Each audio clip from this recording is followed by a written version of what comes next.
Welcome to Atlanta, Georgia for the USA Collegiate Rugby Sevens Championships. Sunday is finals day and the tournament has reached the business end here at Fifth Third Bank Stadium, the home of Kennesaw State University in Georgia. One of the big guns in the women's competition, the Lindenwood Lions, three-time defending champions. They are coming up very shortly in the women's semi-final. Rupert Cox with you alongside England and British and Irish Lions rugby legend Alex Corbisiero. Alex, we're at the business end. The big matches are coming up. We're going to talk men's first of all, and there are some big universities coming up. So much to look forward to. This is what it's about. I think most people pick Lindenwood and Life to come through in this competition, but Ben Pinkelman, USA Rugby Eagle, told me keep an eye on Davenport. He's been really impressed with them, so look out for them as a dark horse there. And we have seen some upsets already in this competition, haven't we? Both in the men's and the women's competition. We've already seen some finals in the blue division, but this is where it really gets interesting. This is where players really stand up and show their stuff. Completely. It's heating up and it's finals time. It's been a long weekend. You've played lots of rugby, but now you've got a chance to empty the tank. 2 more games to crown yourself a national champion. What an opportunity. Yeah, so much pressure on some of these young athletes to go all the way. Okay, so we're going to talk about the women in a second. So we've got a big match coming up between Lindenwood and Life. But some of these men are putting huge performances. Who's your pick to go all the way this weekend? I think it's going to be Lindenwood if they can get past Davenport. There's only been about 2 teams that have run them close any time in this competition, but when they've been run close, they've responded and upped their game and taken it to a new level. And for me, that's a sign of a very good side. Okay, one of the big stories this weekend was the Army women beating Life University yesterday. And what that has done, it has changed the complexion of the Women's Gold Cup bracket. And what it means is that the 2 preeminent women's rugby universities in the country, Lindenwood and Life, are going to head-to-head in semi-final number 1. I mean, if this one was worthy of a final, it absolutely is. What a game it should be. Must-see TV. These are 2 teams that know each other very well, always meeting on the big stages. It's been Lindenwood who's had the better in the last couple years, but Life are a team that can play, so don't count them out. But Lindenwood's finishing. The amount of X-Factor players out there, really well coached by Billy Nicholas as well. They are a top pick this weekend. And a squad with so much depth as well. How much difference does it make with the likes of Billy Nicholas, head coach of Lindenwood, can call on so many players off the bench? They don't skip a beat when they make changes. It's just an absolute ace up the sleeve. The ability to manage your squad through the competition because you can bring players on and off, and then in the big games have some big guns that can add impact and raise the intensity. It's been the winning combination for them this weekend. Well, speaking of Billy Nicholas, we can go sideline now where he is standing next to Abby Gassardis. Abby. Abby Gassardis here with head coach Billy Nicholas of Lindenwood University. You've seen Life time and time again. What will it take today to beat them? I think it's going to take everything we have to beat them. We know how bad they want this. They're playing in front of their home crowd. For our team, we just got to continue what we've been doing leading up to this match right now and get after it. You spoke of the crowd. It is loud. There are a lot of Life supporters. How do you ignore that and focus on just Lindenwood rugby? I think there's one way to quiet a crowd, and that's come out and put points on the board. So that's what we'll look to do. Good luck today. Thanks, Abby. Yeah, Life University from Marietta, just down the road. There they are in their green shirts. They got plenty of support here. But the Lindenwood Lions are 3-time defending champions of this event. But this is a semi-final. This is just to get to the final. And this is high-stakes stuff between these 2 universities. What a game this should be. The crowd, you can get the feeling, Alex. The temperature's just risen a little bit here if we needed that at all, because this is a big game between 2 big teams. The crowd's temperature's risen, but so has mine as well. My mouth is watering. I've been waiting for this matchup, expected it in the final like most, but the ability to get these 2 teams empty the tank on each other in a semi-final, what a treat we have here in store. Yeah, Lindenwood, they got some big players to call upon, none less than Etsy Hangatau, who is a USA Eagle. And we are underway. Lindenwood left to right. This is the Women's Gold Cup semi-final. Life University in green, close to home, just a couple of miles down the road. This is pretty much a home game for them. And they dropped their opening game at this tournament to Army, which men. These two are meeting in a cup semi-final instead of a final. Lindenwood unbeaten so far this weekend, and they've got the ball back. There is Hangatau at scrum half. Defence wins the turnover, and an opportunity now for Helen Van Hattem, who picks up a hat-trick yesterday, and she will score for Lindenwood to get us up and running in cup semi-final number 1.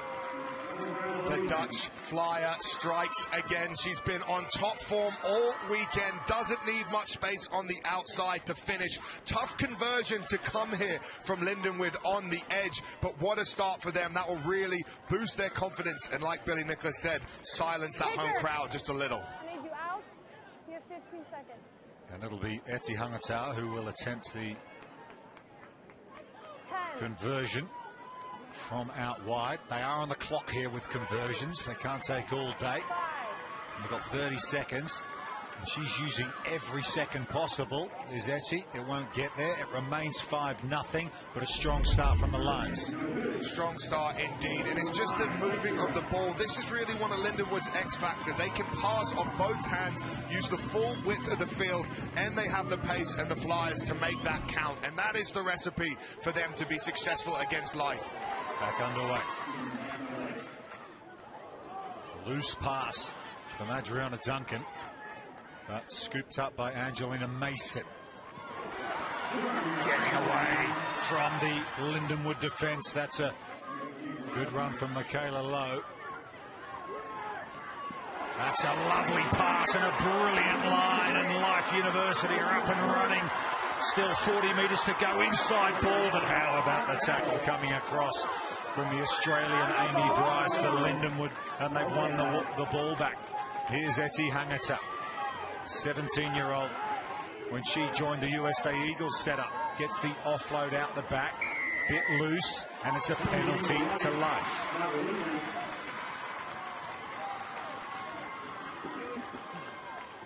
Good breakout from Life University, wasn't it? They needed that. Under pressure on their own line. Autumn LaCicero will get us started. Loose pass, well taken by Michaela Lowe. There's the woman that made the break, Sarah Hamden, but Big D coming in. Life still have it.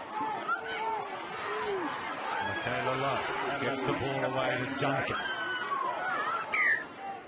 Looks to pop it up off the floor, just a breakdown in communication between Duncan and Lowe there.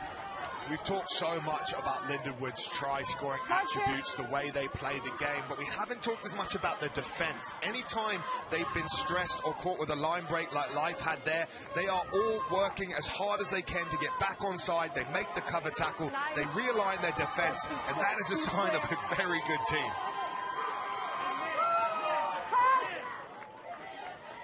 Lindenwood will feed this scrum just on their side of halfway. Hangatau, first receiver. Brings it over to Tiva Taro Pihikuru. New Zealander, but they give away a penalty to breakdown as well. And it's a yellow card. That's zero tolerance in sevens for knocking the ball away and not allowing the team to go quickly. So Lindenwood self-destructing a little bit there. They go down to 6 players for 2 minutes. Can Life University take advantage? How costly could that be? Finals are at semi-finals. Knockout rugby is decided by small margins, and that could be a difference maker here. They're going to have to find a way to weather a storm from Life.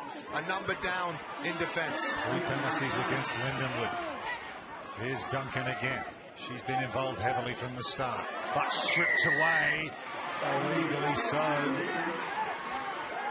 Knees were on the floor, so the tackler had to let go. So all the decisions are going against Lindenwood just in this stretch of play here. Can Life make the most of it? Short ball. Good tackle, though. Life. Carried on the far side, looking to feet and the runaway. That's absolutely brilliant from Sue Adegoke. She just says, stand by, I'll finish this one all by myself. What a try that is. Life are in this game, and this is what it's about, capitalizing when you have that number advantage with the player in the bin, and they do that. They get it to the speedster one-on-one on the outside, and she gets it on the outside, and the big thing is scoring under the post here too. So this conversion is a lot easier to make than Lindenwood's, and this will put Life in the lead if she gets it. Angelina Mason with the responsibility. The go-ahead conversion for Life. She makes it. They are in front. And this is what it's about, moving the ball, gets a one-on-one, almost two-on-one against her, but that little step on the outside beat both defenders, and she has the pace to burn it and gets the try. Lovely work from Adagoki. Brilliant feat, Life University. They dropped that game earlier this morning. They came storming back in this competition. They beat Central Washington 24-14 earlier today in the quarterfinals to reach this match. Lindenwood 34-0 against Penn State, but it's fallen into the hands of Life University again, but just gone forward. If that had gone into the hands of Adagoki, well, we know what was coming. Wow, small margins. That was almost turning this game upside on its head. Inches away from Life getting another one just before the half, and that would have been the absolute boost they needed going into there. Lindenwood back to the full complement. Charity Tenney. Her yellow card is being spent, so 7-on-7.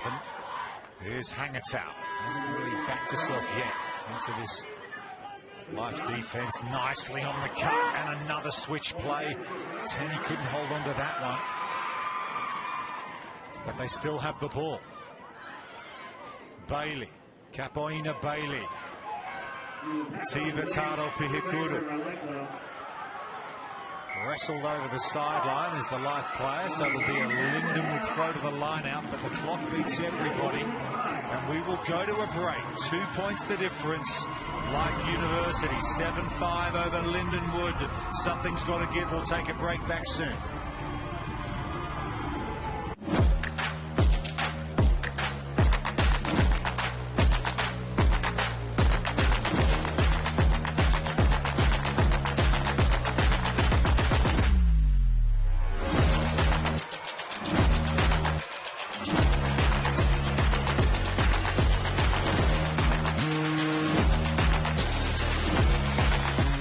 Atlanta is here. Experience it all in Cobb. Come and stay with us. Okay. Slowly. Okay. Break! Oh. Should we leave a note? No. Did I pass? Break me off a piece of that Kit Kat bar. Tank 101. Look at these sharks circling. The art of the steal. I want to make money. I'm a shark. I'll only give you 20 seconds. I got a deadly sharkette just being quiet. I can easily make you millionaires. Just undercut Barbara. Well, screw Robert. So I'll, of course, underbid him just to get even. I'll make you guys an offer, non-negotiable. Always be closing. And that is how you do a deal. Watch Shark Tank today starting 5:30 Eastern. CNBC. Get yours. Welcome back. Women's gold semi-final. Life University, there they are in green. They lead Lindenwood 7-5. A try apiece in the first half. But Life University converted there, so they have the narrow advantage here.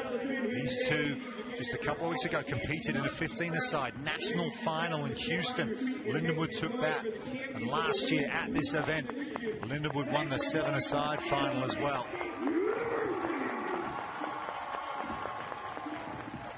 Applause here from the players for San Jose State. There they are. They won the Women's Blue Cup final a little while ago. Nice moment for them. National champions in the blue division. But we are back to the gold teams, and this is different gravy. Different level, you might say, between the two preeminent rugby women's sides in the country. Life University. They would love, Alex, to get one over on Lindenwood, who have had the rub of the green in this contest in recent times. It would be huge for them in front of a home crowd on a big stage like this as a national championship, after being on the receiving end of loss after loss in these competitions for 3-4 years. This is what it will take for them to get over there you could see it means so much to them. They got plenty of support, of course. They come from just down the road in Marietta. They got plenty of support here. We're back underway. Hasn't gone the 10. So just a little undercooked, that restart. So a big opportunity here for Lindenwood to put a set play into action.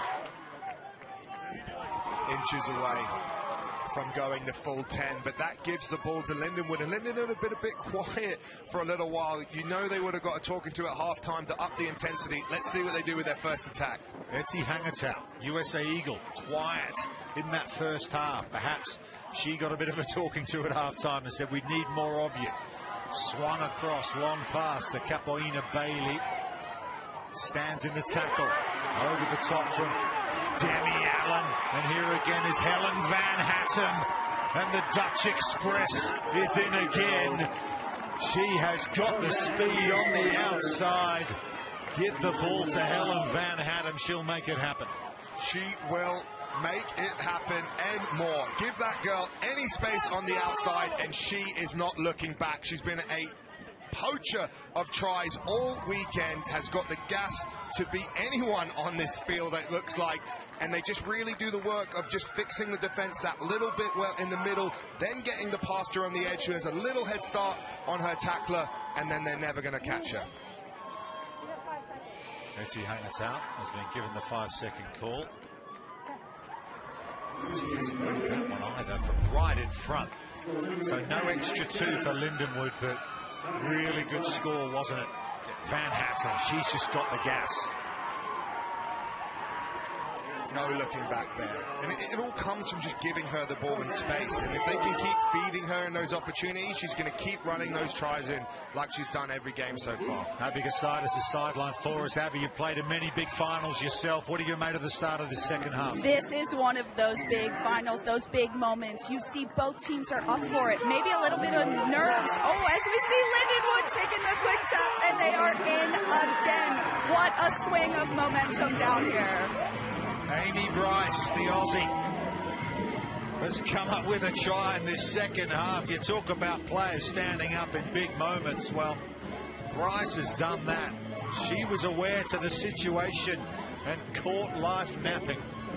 Momentum is with Lindenwood, and they're not looking back now. Quick tap to get the try there, but it's been the response from Lindenwood in this second half, upping the intensity, moving the ball wide. They're putting life on the defensive. The big thing you've got to keep in mind is a lot of their tries have been out, well, 2 have been out wide, no conversions made. 1 try from life could still tighten the score up really close. You got to play the whistle in rugby. It's the first thing you learn in this game. Life just stood back and watched, and Amy Bryce just said, my ball, I'm having that all day. 15-7, Lindenwood leading. Women's gold semi-final. Loose ball off the restart, and again it's Bryce onto it. She finds the offload. Another one might do it. Yes, it will. Lindenwood are in again.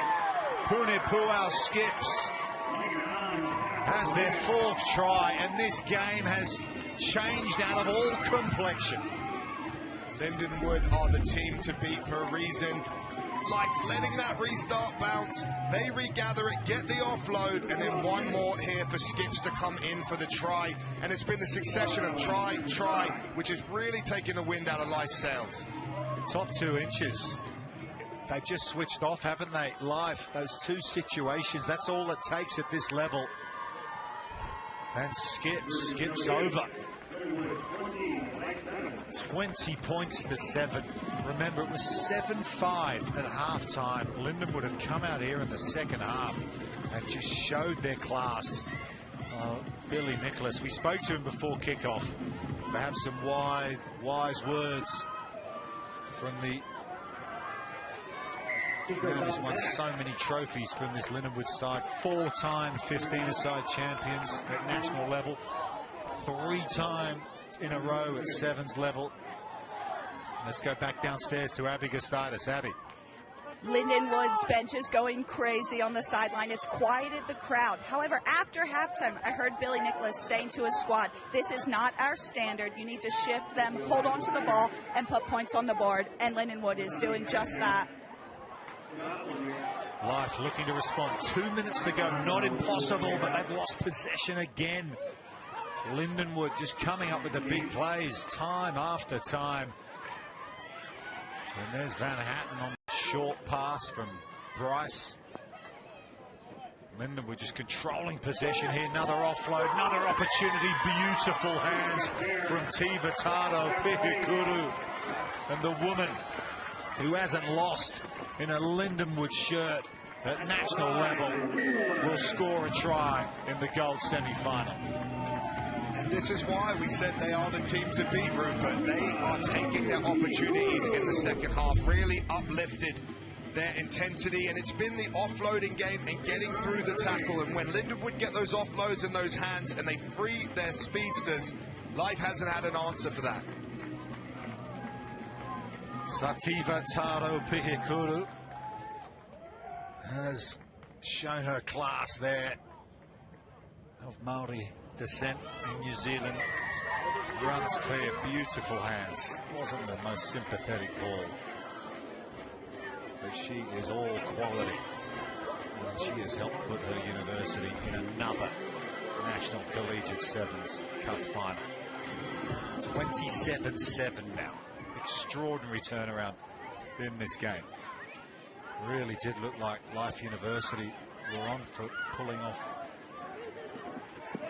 a big win in this semi-final. And that lady, Sue Adegoke, went over in the first half. They might have held up the ball here. This could be a turnover. Yes, it is. You create the maul. They can't get the ball out. That is a steal. And everything that Lindenwood are touching at the moment is turning to gold in this gold semi-final. Amazing play on offense, but also on defense, holding Life to only 7 points so far. That was when they had a number down as well. So really, when they've had 7 players on the field, their defense has been rock solid in this game, and that's what it takes to win championships. Defense, it is the bedrock of what you build everything else on. Final seconds, final play. Lindenwood will just pop this over the sideline. There's the final whistle. Lindenwood are on their way to another gold medal match in the USA Rugby Sevens Collegiate Championships. They come from behind here to boss the second half and beat Life University by 27 points to 7. Well, what a performance from Lindenwood in that second half. Helen Van Hatten with a double, and the Lions have given themselves another chance to defend their title. They'll take some beating. We'll be back soon.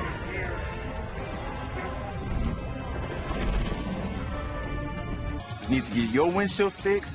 SafeLight makes it easy. You can schedule it in just a few clicks, and we'll come to you with a replacement you can trust. It's great. That service on your time. Schedule now. SafeLight Repair, SafeLight Replace. We're not a political show. We're a newscast. The worker crisis in America, it's getting worse. More than 4 million people quit their jobs. Are you planning to buy a home? It just got more expensive. Sorry.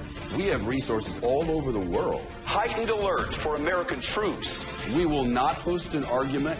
We will not allow anyone to tear down someone else's position. This is a place for the news. The facts, the truth, the news with Shepard Smith. Weeknights 7 and midnight Eastern, CNBC. Have you heard about the morning meeting? It's the Investment Club's daily show where Jeff Marks and I go over all our moves before we make them. We do a deep dive into the economic analysis that dovetails with actual stocks so you can best manage your own portfolio. It's live, it's interactive, and it's unplugged. The morning meeting, another great benefit of the CNBC Investing Club. Become a CNBC Investing Club member today. Scan this QR code now or go to cnbc.com/join the club. Tank 101. Look at these sharks circling. The art of the steal. I want to make money. I'm a shark. I'll only give you 20 seconds because I got a deadly sharkette that's being quiet. I can easily make you millionaires. Just undercut Barbara. Well, screw Robert. So I'll, of course, underbid him just to get even. I'll make you guys an offer, non-negotiable. Always be closing. And that is how you do a deal. Watch Shark Tank today starting 5:30 Eastern. CNBC. Get yours.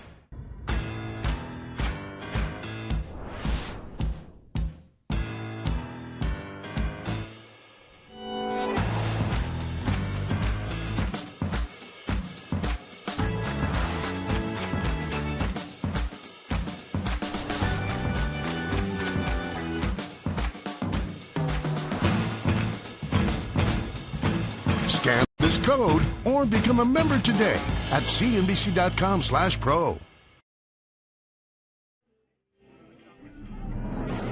After the first duel of the Triple Crown, the stakes only get higher as we head to the run for the Black-Eyed Susan, the 147th Preakness Stakes, Saturday, 4 p.m. Eastern on NBC and Peacock. Semi-final number 2 in the women's gold competition here at the USA Rugby 7s Collegiate Championships. It's an all Ivy League affair, Harvard and Dartmouth. You can see Harvard, the big H on their white shirts. They're running left to right and under pressure here, straight off the bat. But they do have possession. Ball goes forward. Let's go sideline with former USA Eagles 7s captain Abby Gastidis. We just saw Lindenwood get through to the final. Who do you fancy here? This is a tough call. These two are no strangers to one another. They last faced at the Ivy League 7s Championship, with Harvard taking the edge there, while Dartmouth went down with 2 yellow cards in that match. So they've gone back and forth over the years. It'll be a tough battle. My money is on Harvard. Okay, well, they've been impressive this weekend, as you say, but it's Dartmouth who are off to the races early. Emily Hemrich, one of their key players, the senior in this Dartmouth side. Good possession early. Sadie Shear sets up the breakdown over the head of Henrich once again. Well scooped up, ball goes clear, but going through is Kristen Bitter from San Diego, California. The junior from Dartmouth gets the first try in the semi-final. Very strong start from Dartmouth against their Ivy League rivals. Finally finding a way through for Bitter, but it's just been pressure, control, playing in the right areas of the field, and that gets them the first score on the scoreboard. She converts her own try. Just opened up, didn't it? Little lapse on D from Harvard. Sometimes when you get that spilled ball or a funny bounce and it just catches the defense slightly out of position and it almost opens like the Red Sea for you to run through, and that's what happened. Dartmouth shook off a 31-0 loss to Lindenwood in their first game this weekend, but then they had good wins over Westchester and Brown yesterday. They put them in the Cup quarterfinals this morning. Harvard have the ball back. Nice offload. They're a dangerous side. Sophie Feller, one of their faster players, can't get away there, but they still have possession. Brogan, Mia, here they come. Cassidy Bargle gets the ball away. Oh, that's a lovely in and away from PK Vince, and she is gone for Harvard. Round under the post to make the conversion a little bit easier. What a response from Harvard. Just like that, Harvard strike back and the in and out. Taking her on the in, taking her on the out, pace to burn. Under the sticks as well, so they should get the conversion. Should have a tie ball game here. Fantastic response. Yeah, needed to score where she did to keep it close. The attitudes so important. Well done. Alex Pipkin knocks it over 7 each. And here she comes. Takes her player on the outside. Little check just to check her line, and then she puts the full burners on. And she had all the pace to get herself under the sticks.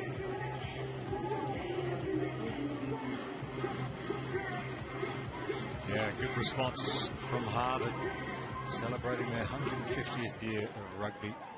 Harvard University in 2022. Strong burst out from Emily Hemrich over the halfway line. Opportunity for Bitter again, the try scorer. She works the cut, nicely done. Really good run here from Sophie Ragg. Almost there, what a tackle that is. Ragg picks up and goes again. Wasn't on her feet, says the referee. Penalty Harvard. Down in front of their own try line. What a tackle that was. But bursting clear now for Harvard. Really good run from Cassidy Bargle. Still going into the 22. One pass might do it. but it's dropped by Reese Moran, and now Dartmouth can come away with it. Incredible stuff here, end to end in the gold semi-final, 7 each. Here come the big green of Dartmouth now, Henrich. Helping her out is Abby Savin. Off the floor to Bitter. Many now. Seen her score some tries this weekend. Naya Cordero. Big lineup of support here for Dartmouth. Can they get on the outside of Harvard? Looking for the go-ahead score. 2 minutes to go in the first half. Penalty. Look at the breakdown work from PK. Backs up her try. Brilliant stuff. Sophia Hilger. They do like to work the cut, both these teams. Henrich with a good hard tackle. Might have made it happen. Bitter going in looking for the strip. Can't get the ball away. Harvard maintain possession. 1:20 to go in this first half. Feels like it's gone a lot longer than 6.5 minutes. These players have given everything this weekend. Chance of an overlap here. They get the ball away. Harvard juggle it across, but the tackle coming in from Abby Savin saved the day for Dartmouth. Counter ruck. You can hear the crowd just acknowledging the physicality from these players at the breakdown. Frantic pace to this game, lung-busting stuff, end-to-end action, always quick tapping and keeping the ball in play. They must be breathing heavy after that, both teams looking to score, and it's been really clutch defense in tight moments that has kept this 7-7, because there's been multiple line breaks where the last pass or a little juggle ball because of the cover tackle has been the difference. And Charlie Pants has come on in the 11 shirt for Dartmouth there. She will feed this scrum, using some fresh legs here. Free kick, though, against Dartmouth, pushing too early. That's a tough call. It goes against the women in green, and here come Harvard looking to find the go-ahead score just before half-time. That defence, that green wall holding firm for now. Players' legs being lifted there. You've got to be a bit careful these days. Don't want to put a player in a dangerous position. Could be a yellow card. Harvard still have it. There's the siren you heard for half-time. On the wraparound comes Alex Pipkin. Have Dartmouth snaffled this away? Yes, they have. Brilliant work. And they might have a scoring opportunity, but their pass doesn't find their hands. Offload inside. Tackle coming across from Cassidy Bargel. Really well done. But Dartmouth still have it. This is the final play of the first half. It has been a frantic open 7 minutes over the halfway line. Ball's loose. Harvard have it back now. Can they make something of it before they take a break? Players must be out on their feet out there. Ball's gone backwards. We play on.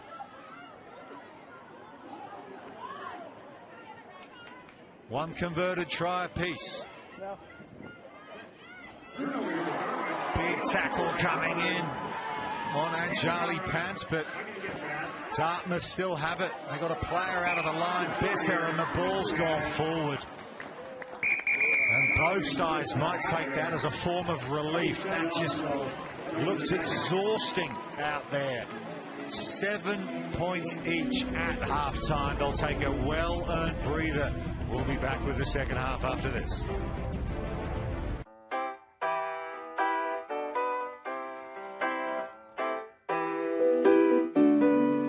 You know it's going pretty great. Got all the bad vibes on my way. Nothing but smiles on my face. The sun is out, for goodness sake. Out for goodness sake. Introducing Cupcake Lighthearted. Wine for those who take their wine lightly. When you have auto glass damage, trust SafeLight. In one easy appointment, we can replace your windshield and recalibrate your advanced safety system. Great, thanks. Stay safe with SafeLight. Schedule now. SafeLight Repair, SafeLight Replace. Right now on CNBC Make It, turning the call of wanderlust into a career. I'm finally a digital nomad. Just give me a globe. I'll spin it, and I'm like, okay, I'll live there. Life as a travel blogger on CNBCMakeIt.com. The CNBC Investing Club morning meeting. Jim Cramer and Jeff Marks' live daily strategy session. Inside market headlines and the moves Jim is making for his charitable trust. The morning meeting. Scan the code or go to CNBC.com/join the club. Starting at 3 p.m., we'll be sending you to LPGA coverage here on CNBC, and we'll continue to stream live with the USA7s Collegiate Rugby Championships on NBCSports.com/live, and of course on the NBC Sports app. That's at 3 o'clock, but we are halfway through the women's gold semi-final number 2 between Dartmouth and Harvard, and it is 7 points each at the break. A furious and exhausting opening half here between these two Ivy League universities, looking to get through to the Gold Cup final against Lindenwood later this afternoon. Lindenwood knocking out Life University in the previous match, and here's a chance for Dartmouth early on, and they're going to get the opening points and the go-ahead score in the second half. Naya Cordero with the finish. Dartmouth strike first in the second period. Huge moment for them in the semi-final, out of the break to come with their first attacking sequence, getting the try. Both teams had near opportunities in the first half, but not really able to capitalize on them. I'm sure that was some of the chat at halftime about attention to detail, execution, and the way they moved the ball there. Was a strong break along the outside. Conversion is no good, but this is what got it started. Really strong break from number 11 on the outside. And then she gets the edge, fends through the tackle, and there's no stopping it from there. Ball in the outside hand to the chest of her opponent, creates space on the edge. Textbook work there from Cordero. Picking up on the good form they showed in their quarterfinal this morning against Army. 14-10, they won that to put themselves in this position. Dartmouth try and convert it. 12-7 the score. 5:30 to go. Loads and loads of time in a game of rugby sevens. Harvard had possession. They dearly love to get through to the cup final against Lindenwood later today.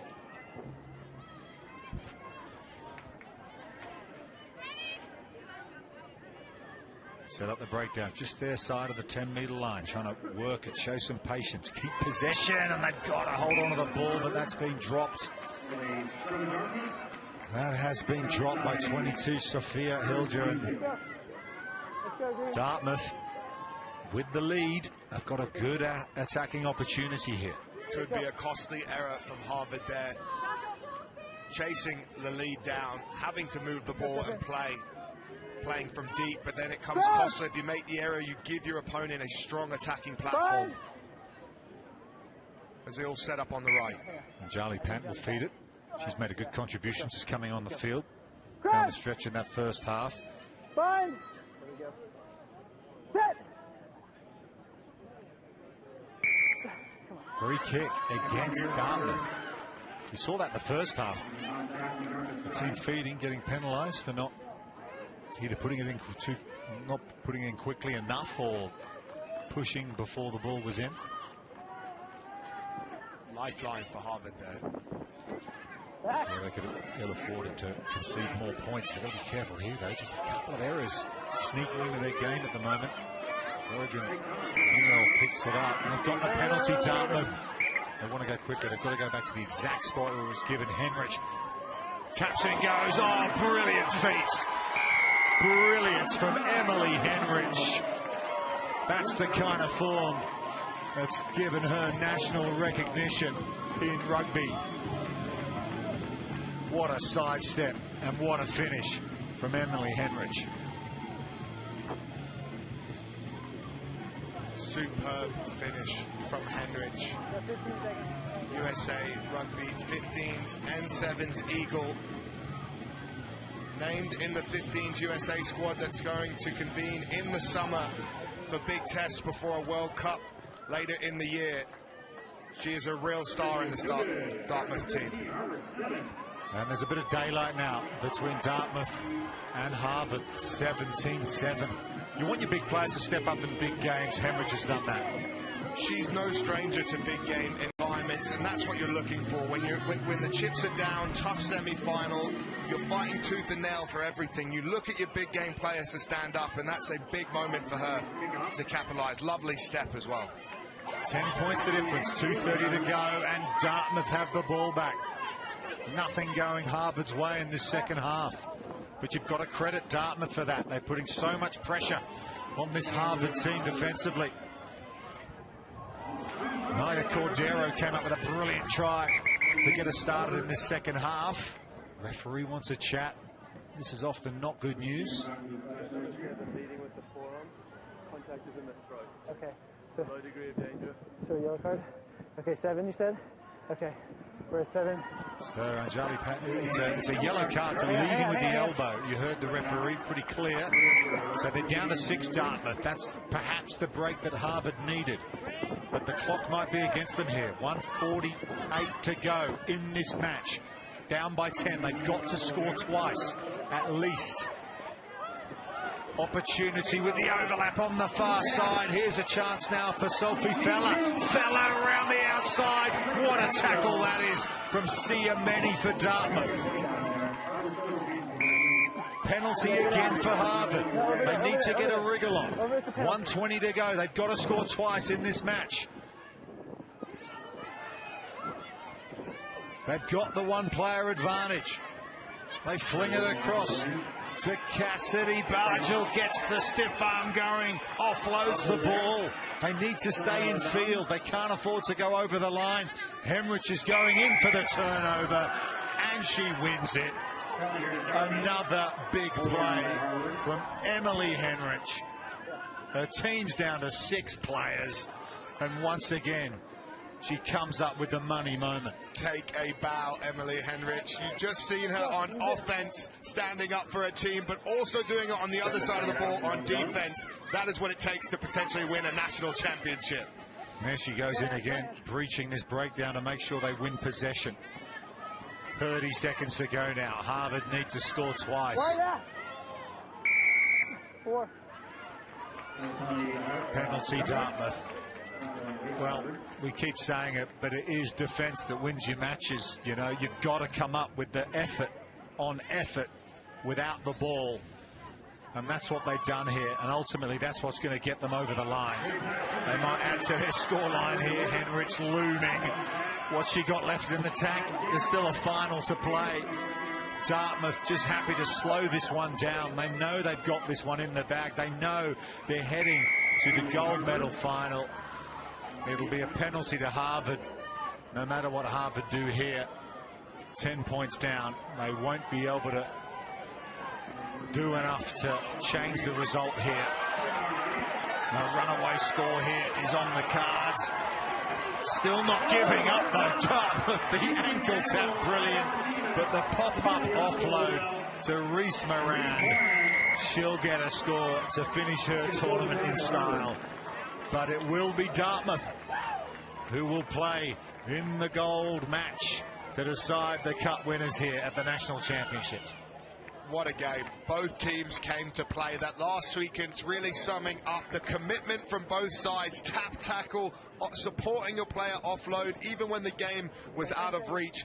Absolutely lovely game of 7s there, and congrats to Dartmouth. They have a big task in the final, taking on Lindenwood. The big green of Dartmouth have done the business, and that's what it means to them. They have given everything and given themselves a chance. They'll go up against the defending champions, Lindenwood, in the final. Dartmouth have beaten Harvard in the semi by 17 points to 12. We're going to go sideline in just a second. If Abby Gustadas can extract the star player from this Dartmouth side. Emily Henrich is with Abby.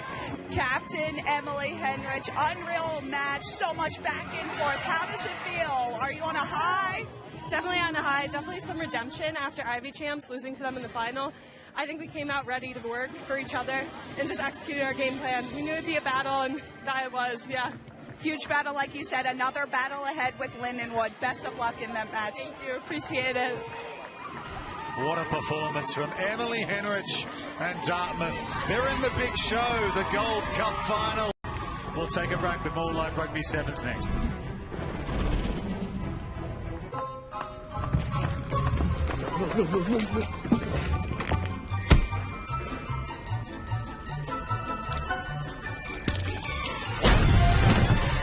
Break me up a piece of that.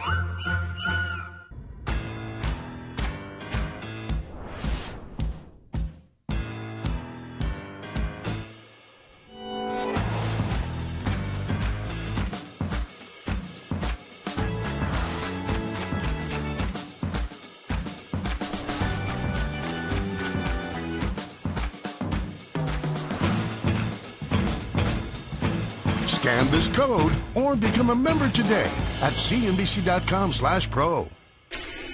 Tank 101. Look at these sharks circling. The art of the steal. I want to make money. I'm a shark.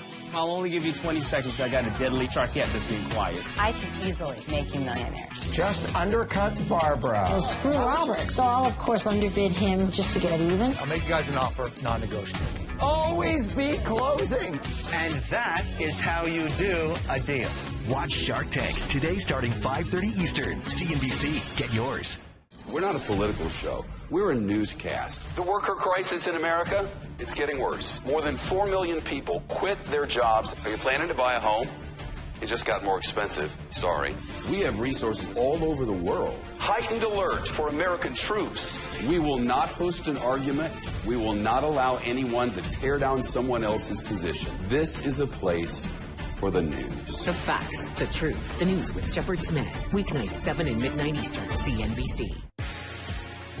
Have you heard about the morning meeting? It's the Investment Club's daily show where Jeff Marks and I go over all our moves before we make them. We do a deep dive into the economic analysis that dovetails with actual stocks, so you can best manage your own portfolio. It's live, it's interactive, and it's unplugged. The morning meeting, another great benefit of the CNBC Investing Club. Become a CNBC Investing Club member today. Scan this QR code now or go to cnbc.com/join the club. Welcome back to the USA Rugby Sevens Collegiate Championships. We are into the men's Gold Cup semi-finals, and Lindenwood, one of the really favoured teams here, will get us started in semi-final number 1 up against Davenport, and then it is Life University from Marietta just down the road up against St. Mary's in semi-final number 2. And just a reminder, at 3 o'clock we'll be switching over to the NBC Sports app. LGPGA Golf will take over from us here, but do join us if you want to continue watching the Rugby Sevens over on NBCSports.com/live or on the app, of course. But straight to action here, Lindenwood. Can they do what the Lindenwood women have already done and book their place in the Women's Gold Cup final? Well, they're semi-final here, up against Davenport. Wherever they go, 15s or 7s, anywhere in the country, they are often the team to beat. And they will get us started here in their white shirts. 14 minutes away from a Gold Cup final here at the National Rugby Sevens Championships. Kennesaw State University, we're just on the outskirts of the city of Atlanta. And there's an early break right from the kickoff for Lindenwood. Really good opening restart from Lindenwood. Tons of hang time, tons of opportunity to contest that in the air, and Davenport knock it off, and it's a first attacking opportunity. And at the scrum, these are great platforms in 7s because you're trapping 4 players near the scrum, leaves lots of space for the attacking players out of the scrum to try and attack and expose.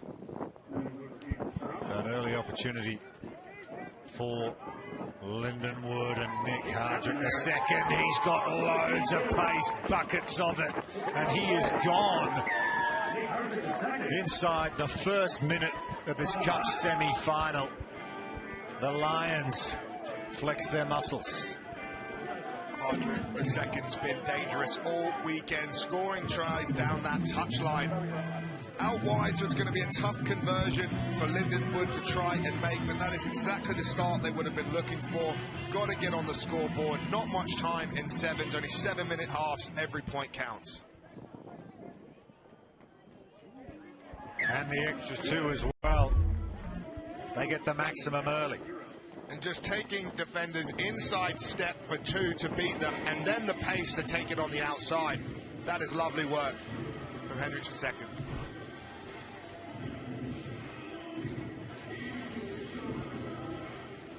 24-12, Lindenwood beat Arizona in the Cup quarterfinals this morning. That's not going to go the distance, so it'll be a free kick or scrum option for Davenport. Right in the middle of the field. Can they respond here? Davenport, they beat Central Washington 12-7 in their quarterfinal this morning to reach this Final Four game. A slick team. Putting some good moves together all weekend. They go in for the turnover to Lindenwood, illegally so. Penalty to Davenport. All these little small moment decisions really do make an impact, and here they'll try and eat up some easy meters. Matt de Villiers kicks to the sideline. De Villiers from South Africa captains their 15 side as well, an influential player out there on the field for Davenport.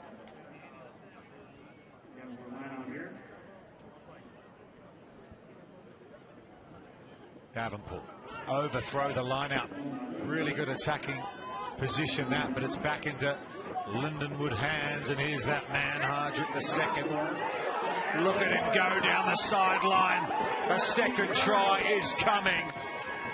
He had hardly any space to work with, but with natural velocity like that, so hard to catch. I wish I could have played rugby with this sort of speed under me, because it doesn't take him long to take his man on the outside. Once they miss that tackle on him, no one is getting close. Hardrick II has been unstoppable out there today. There have been some players that national selectors have been keeping an eye on this weekend. Ben Pinkelman was here yesterday. I think he's still hiding in a disguise somewhere. And the conversion again is good for Lindenwood. Evan Williams with another extra 2 converts Hardrick II's try. He could be the kind of player we'll see in higher honours in years to come. And that's what this tournament, one of the great things about it, is the future stars, future Olympians, future American Eagles on display here. Timing has run well, was MJ Spangenberg off the restart, but Davenport come away with it again. They did well to get upfield earlier, but self-destructed at the line out. Ethan Howard sends it back in field. Good work at the breakdown from Van der Westhuizen for Davenport, and an opportunity here for Carmona. Pops it inside brilliantly to Ethan Howard. High tackle, says the referee. Penalty only. Davenport looking for their first points of the game, and bursting through and scoring the try is Christian Van der Westhuizen. Really good finish from him, sandwiched between 2 defenders. They're back in at Davenport. It's exactly what they needed, a response. Had to finally play some rugby, being on the receiving end. Good cover defense from Lindenwood, but then that high tackle penalty was really what opened the doors for them. As he takes a crucial conversion, Lindenwood making both of theirs. Hits it pretty well, and it will just slide in. Sean Nolan with the extra 2. And it was de Villiers with the pass on the inside to put him away. And Van der Westhuizen gets the try. Hard to stop a strong man that close to the line. So important for Davenport to get the maximum. Linden would have converted both their tries. Taken down by Kyle Liebenberg. South African names out there on the field in this one. Bit of rugby pedigree. from the Southern Hemisphere. Here's a hit and spin from Tyron Al-Jabouri, brother of Nawan Al-Jabouri, of course, USA Eagle. Really well held that. That pass was a little in front of Carl Liebenberg. Showed good hands, but in at the side is the call. Against Lindenwood, good break that for Davenport. Can they make something of it? 30 seconds to go in this first half. We saw before, yeah, they'll kick to the sideline, eats up some easy meters. Sean Nolan, their kicker.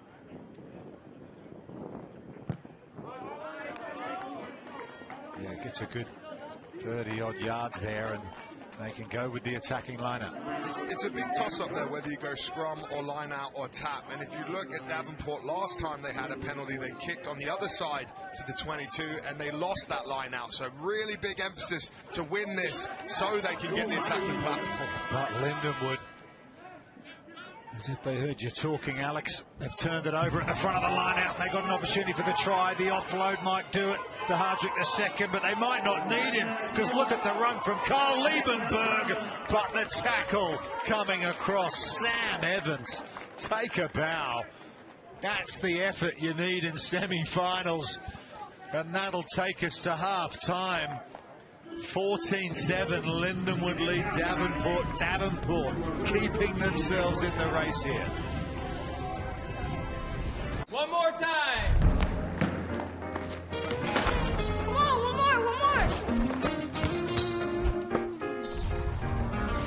Come on, one more. One more? One more. Righty stance. Yeah! 2, 1.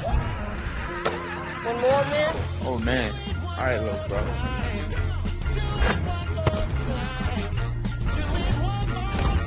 Want more?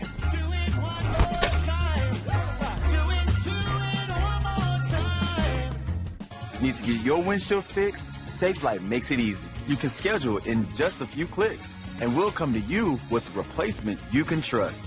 It's great. That's service on your time. Schedule now. Safelite Repair, Safelite Replace.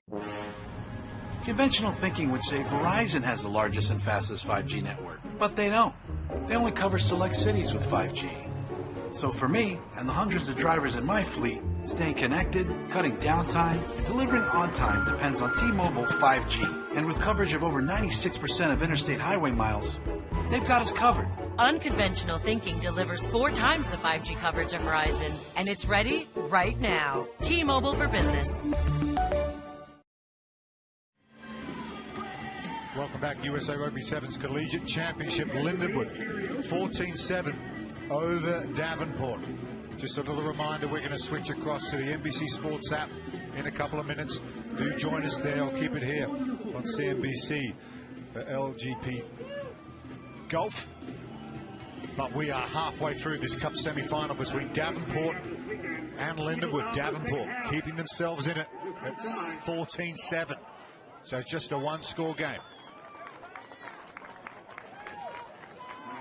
That kickoff there, not going the full 10, but because Lindenwood decided to play it, they have the option to do that. Then knock it on. It gives the ball back to Davenport, and from Davenport, this is what you need. Have to strike first in this semi-final to have a chance. Coach.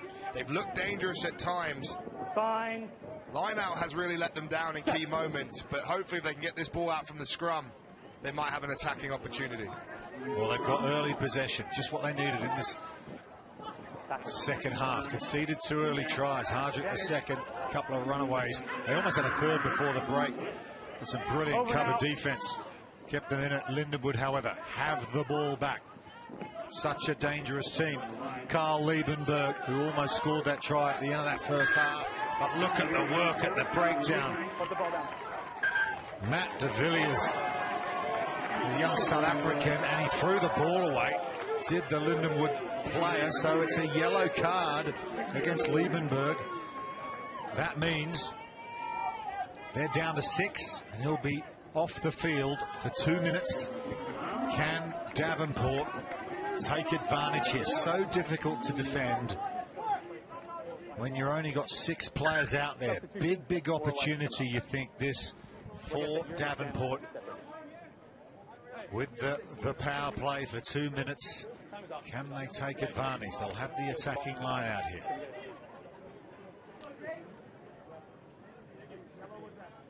Come in first. Time is off. Come in first. Come in first. Yeah. Time is off.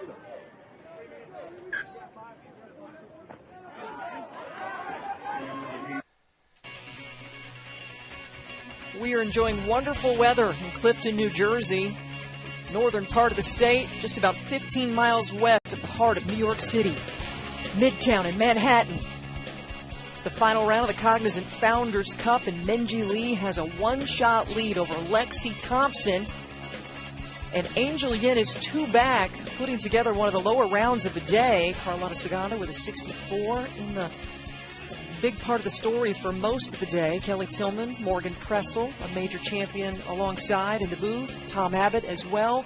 It's Karen Stupples, another major champion, and Jerry Foltz walking the fairways. A Minji Lee on approach here at the 16th from 142, Jerry.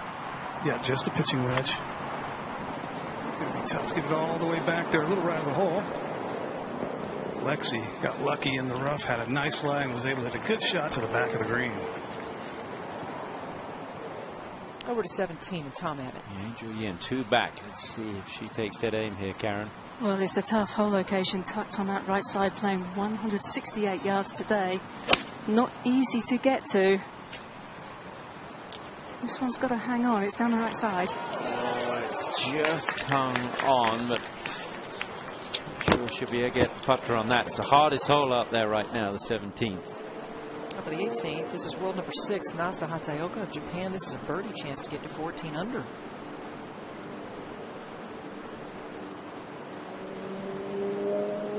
Trying to lock up her top 10 this week. Well done. A winner already this year. You get the feeling a lot more is coming. She played so well. Wilshire Country Club made over 400 feet of putts for the week. It's a career for a lot of the amateur golfers out there. Minji Lee at 18 under, trying to notch her 7th career LPGA Tour victory. Are you surprised she hasn't won again since winning the Evian last year? Or, you know, it's not that long ago, is it? You wouldn't think that, but judging by the way she's played, Jerry, and her stats, it's shocking. The ball striking has been just dreamlike. So it's like I said earlier, it's just not easy. You're playing against some of the deepest competition in the history out here, and so many players are hungry to beat you. And just in case you're looking for rugby right now, you can find it on the NBC Sports app or NBCSports.com. We're playing with a different ball here, golf ball, and a chance for an elite title at the Cognizant Founders Cup.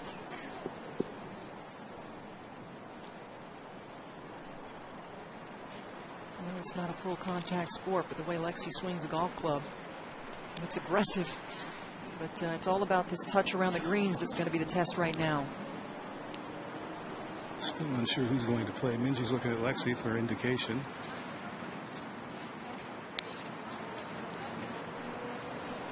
Well, Lexi's going to go.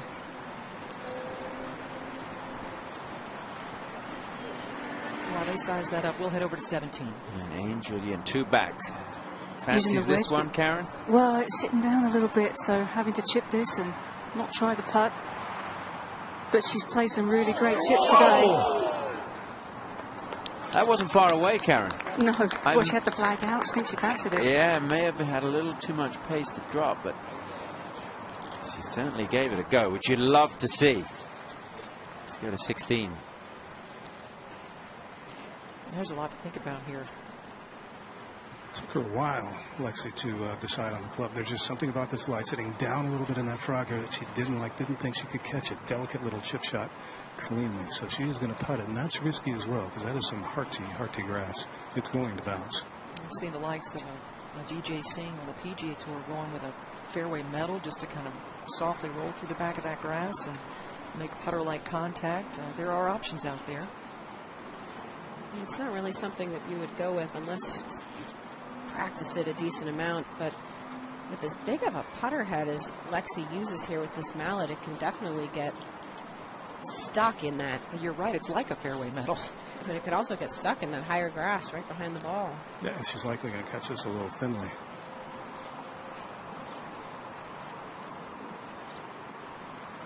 seemed to roll pretty well. Pretty well. Didn't seem to cost it that much speed. All in all, good club decision. And you're probably thinking that you're going to make the least amount of an error with the putter. And you can see how nicely it did roll through that. Didn't bounce at all through the fringe, through the first cut, excuse me.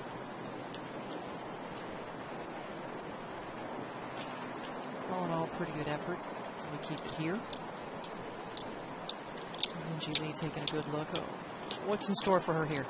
A little bit of an uphill, quite slow, all things considered, even though these greens are rolling at 12 plus, which is a little faster than LPGA standard of around 11.5, but they just couldn't do much to get them to grow because it hasn't been warm up till this week.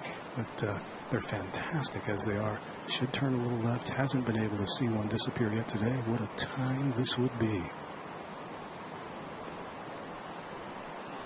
Former #1 amateur in the world at a very young age. Multiple Australian amateur championships on her resume.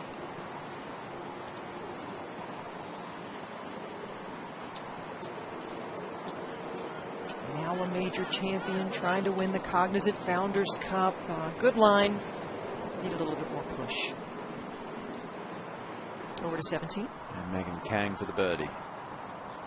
Obviously haven't been many birdies on this hole today, so this would be a good one for her to make up for the last hole. Bounce back. Only 6 birdies here today, Karen. Back over to 16. And Madeline Segstrom has a look at birdie. Ball striking today just hasn't been, or it had been, the previous 3 rounds, only making 2 bogeys through 54 holes on this difficult golf course. Today it's just been that slight bit off. This one turning a little left. Yeah, just got behind the 8-ball, Jerry, with that triple. But that'll help. Never give up. There's no give up in Madeline, that's for sure. She's going to fight till the very, very end. That was the first putt of any significant length to drop in this entire grouping in the final round. And just beautiful putting stroke on full display right there. Finally getting something to go in. Such a difficult hole, playing as the 3rd hardest hole today. Only the 6th birdie of the day on the 16th hole. Came at a really nice time, I have to say. Really couldn't have timed it much better. The former first-team All-American at LSU, Segstrom is. Now Lexi Thompson.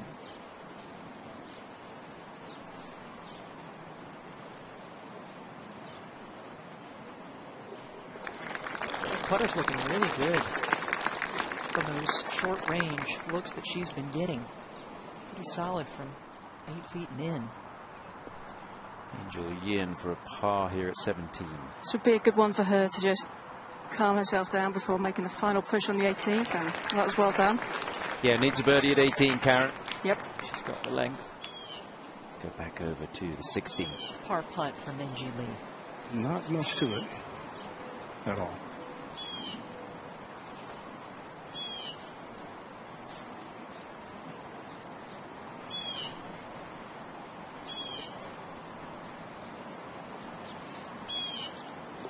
Lexi making hers, it's added pressure to keep that one down, and she does to hold on to that 1-shot lead. Let's take a look at what's ahead here for this final grouping at the 17th. It's a hole that's playing almost a 1/3 over its par, and the green is one of the most challenging greens on the course. There's that knob in the middle of the green. The flag today tucked back right. As you mentioned, only 6 birdies and a leaderboard where Minjee Lee has the 1-shot advantage. Lexi right there at 17 under. Madeline Segstrom has come off back-to-back birdies, so she's going to have the honor here. And for Madeline, you kind of got to roll the dice. You got to try and make a couple of birdies coming in. This is kind of where it all began to unravel for Madeline Saxham on the 3rd hole. That was where her second shot finished. Just trying to dig it out. I just got really unlucky to end up in that spot. The sand is very wet from the rain we had yesterday. This was surprising. I think just sculled that right into the lip. That was a relatively simple bunker shot. And then as she manages it very well right there. She would end up making a 7. And that dropped her back to 13 under. She's battled away out there and managed to get into a position where it could be win number 2 on the LPGA.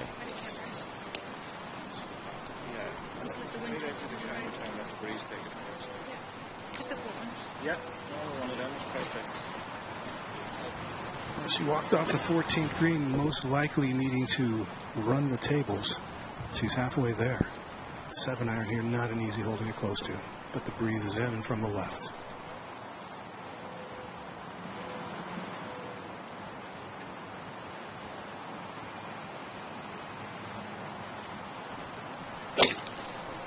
Trying to work it towards that hole. This has potential. Wow. Oh, just not enough. Is it going to come back? No, it's going to stay there. There's a bit of a false front on this green. Let's go up to the 18th. Angel Yin on the tee.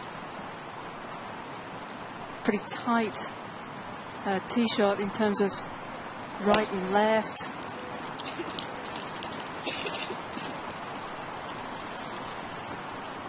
Asking for it to sit. What a poor club selection off the tee. Why you would even bring that bunker into play, I don't know, Karen. No, there was absolutely no need for it. That's why it was tight for her. Huge mistake, considering she needs a birdie. Minjee Lee, this is a big tee shot, Jerry, and if she makes a mistake here, it just opens the door. And she has on the last 2 par 3s, hit both of them well right. One of them caught the green, one of them ended up dead. This is 6-iron. I think she's got to take that flagstick out of her mind's eye and just get this one more toward the center of the green. Maybe with her little stock fade, the wind will accentuate that fade. It should fit her ball flight and her eye nicely. Take it off the camera tower there in the back of the green.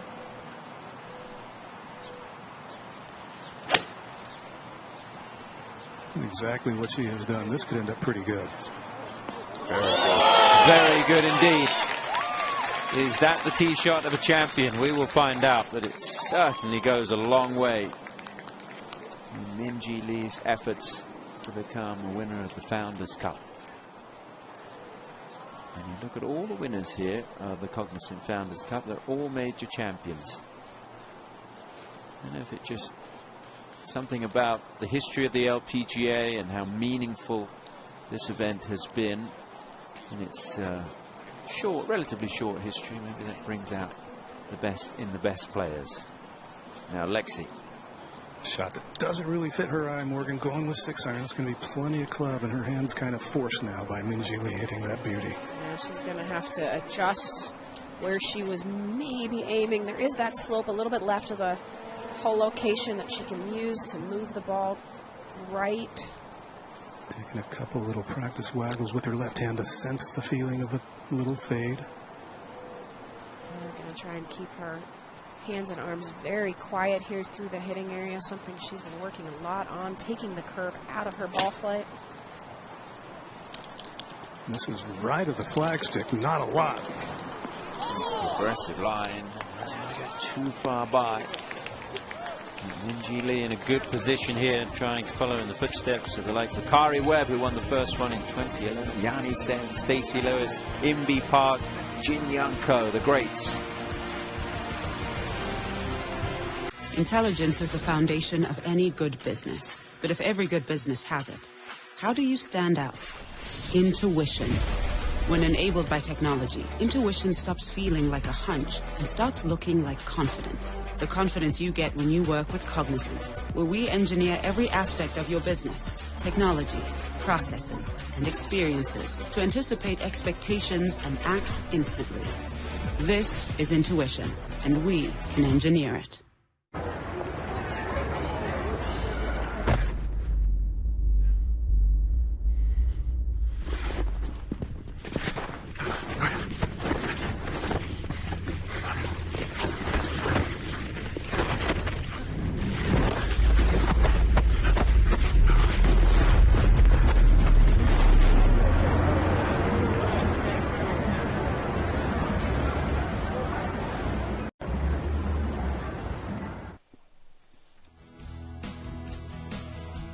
Well, the LPGA USGA Girls Golf Alumni is in full force this week. A lot of kids out watching the tournament. Morgan, I know you have a great history with this grouping, and you know, it's nice to see the alumni in action here. Yeah, there are 21 alums in the field this week, and I was part of the program in its infancy myself. What a wonderful organization. If you have a daughter out there, Kelly, I know we talked, we're trying to get your daughter involved in golf. Ryan, we've got to get her out to LPGA USGA Girls Golf and teach her this incredible game. Yeah, thanks for giving her life. Thanks for giving her the love there. Is 9 years old too late? I started when I was 8. I think it's never too late. That's right. Never too late. All right, Karen, so Angel Yin, who stormed onto the scene like Morgan at a very young age, what is she facing here? Brutally tough shot. I mean, the lie's awkward. Down slope, ball above her feet. Thick grass. And this isn't going to get there. Oh, what a well done. Fantastic shot from that lie. She made that look so much easier than it was to be able to get that much club on the ball. Really well done. I know we're in New Jersey, but that was Hollywood-esque. To go back to the never too late from the kids, the one thing I hear the most from people is that they wish they'd started earlier, at any age. So get your kid involved in the game, no matter when. Keep it fun, too. Just keep it fun, right? The younger they are, the more fun they need to have. There they are, looking on. Future players in the game. Absolutely adorable. They're so much better today than they were when I was a kid, and the good instruction out there, all the access to great video and great coaches. All right, Segstrom. Can she do the improbable again? Not an easy putt, dying right. Uphill. Needs it, Jerry. Yes. 2 back. Minji's got a great chance for birdie coming up. Is it going to move back towards the hole? Is it going to run out of pace? She had the line.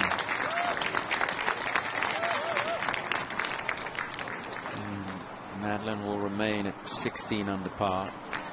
In a tie for third at the moment. 2 back. Could be 3 back here shortly. Shot 63 in the opening day to take the lead after round 1. Now Lexi. Not a good break here because that fringe is definitely a factor. It is going to impede the backstroke, normal backstroke. So I don't know if she alters the stroke. It's going to be going inside anyway.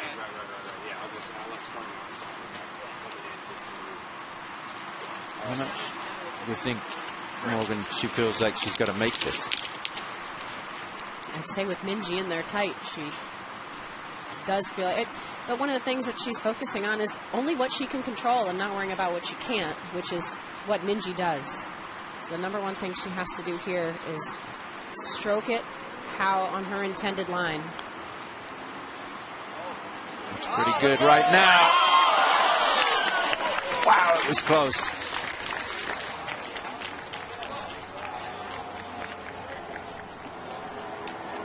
I mean, that looked really good. It was a fantastic effort, especially from that little bit of an awkward lie. Just ran out of the slightest pace at the very end. Take a look at the contact. We're worried about how it would jump slightly. It's almost like she hit down on the ball just enough to pop the ball up. Maybe cost her those few extra revolutions. Now this could put the tournament just too far away from those other challenges. This for a birdie. And then it'll make the 18th hole play a lot less stressful. Turning right.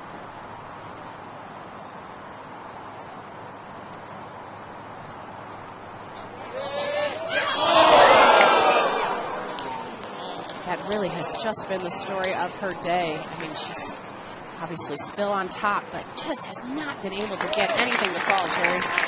She has to feel like she made that putt in the night. She was exactly where she wanted to. It just didn't turn anything like Lexi's did from the opposite side of the hole. Yeah, carried maybe a little bit too much pace to fall. A little bit of a power lip out. Keeps the door open for Lexi, but she's got to make this.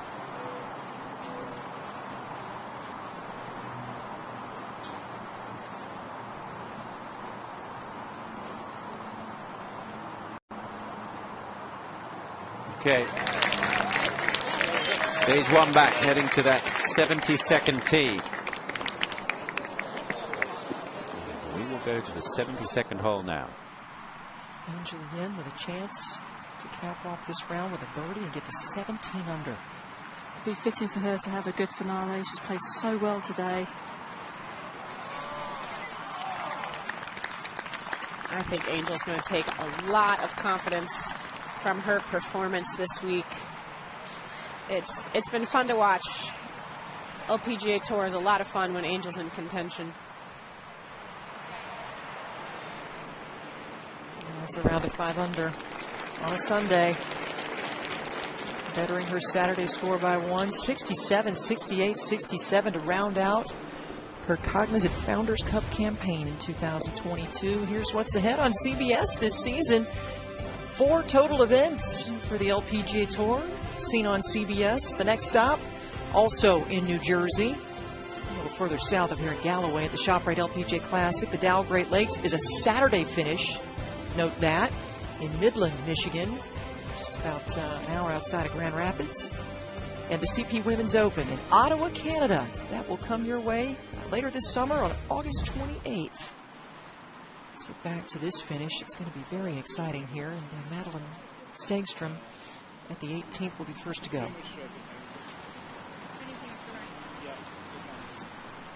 Last words of advice from Shane Kai. You don't want to hit this more than about 230 yards because almost every player in the field is aiming for that center, left center of the fairway, short of the cross bunkers. What's the bunker we just saw Angel nearly reach? I heard you say that. That's quite surprising.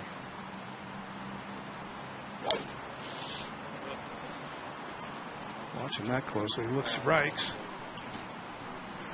Yeah, it'll be just fine. Yeah, right up perfect.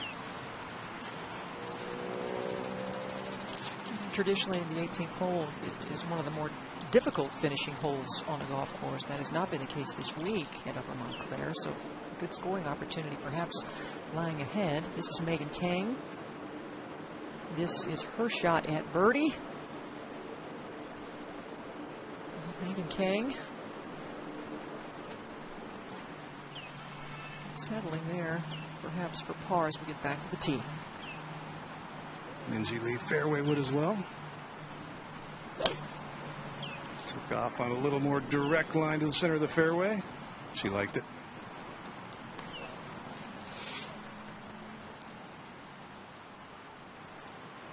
A lot to like. She's really kept a game face on the entire day, regardless of the fact that she hasn't put up a lot of birdies. So she doesn't look flapped at all.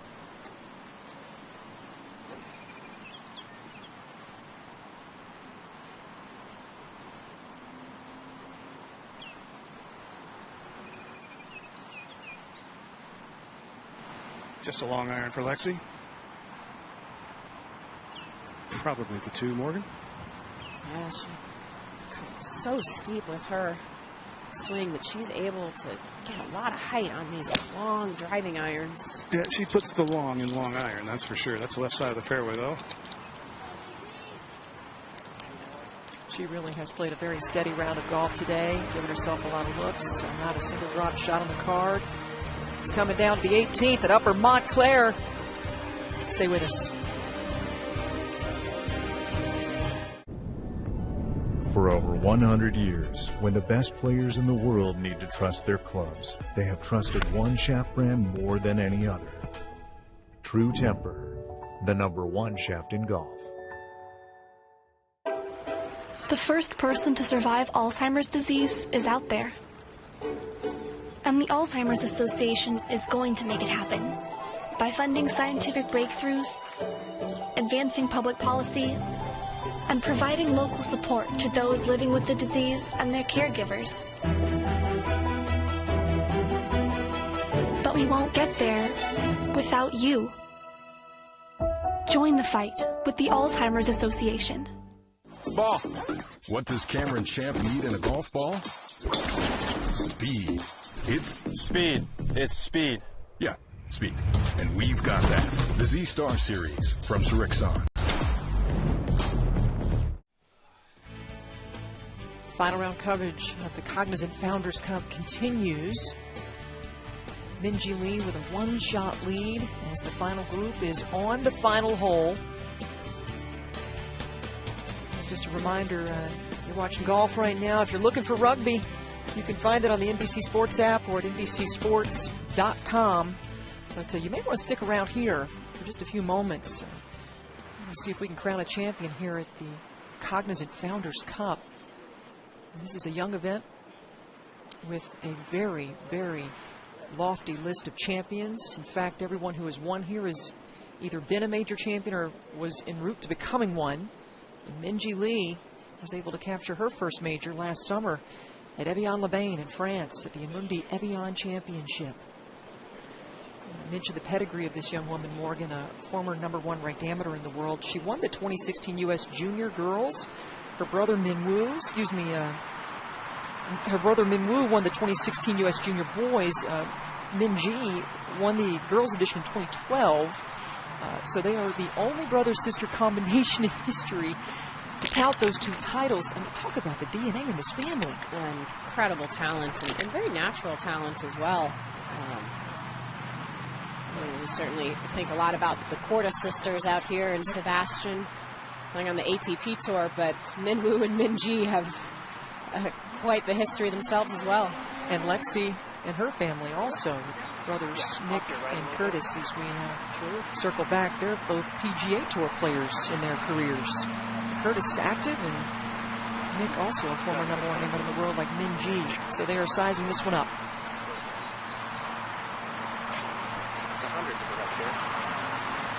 We showed the flashback earlier. Minji went first in the playoff at Evian when she won last year, put the pressure on Lee 6.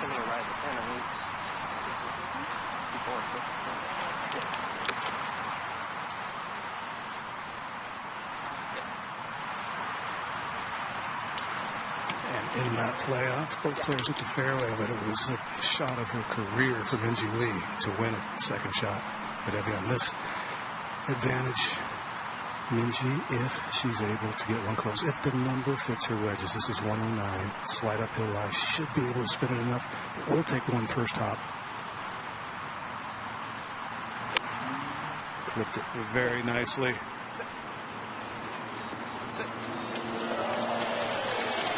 Perfect timing.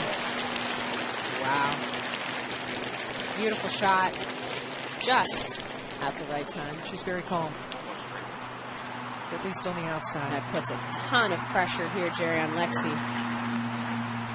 It does. 5.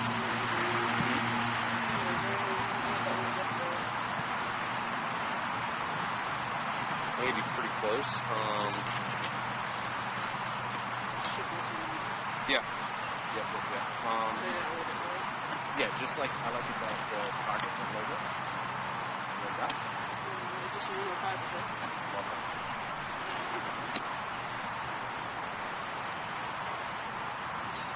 Lexi probably can't see quite how close her ball is. Can't you, Jerry? Not just judging by the crowd's reaction. Waiting to see what this wind does. Between clubs, sand wedge and the weak lob wedge. Sand wedge might be the one you have to hit just to maximize the spin and get it close. This is 3 yards closer. 106 hole. It is the weaker of the two gap wedges, so she can spin it.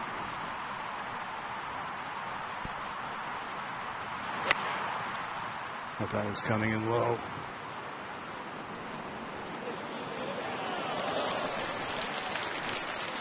Close enough. She was hoping for a bigger roar up there, but that's not a bad shot. Already with a second place finish this season. In fact, Lexi Thompson has top 8 finishes in 6 of her last 8 worldwide starts, so she is trending. Sagstrom from 87 yards. 87 yards, 58-degree wedge uphill lie.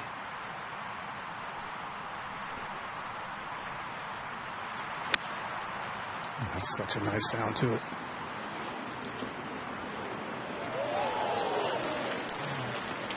A little bit too much spin.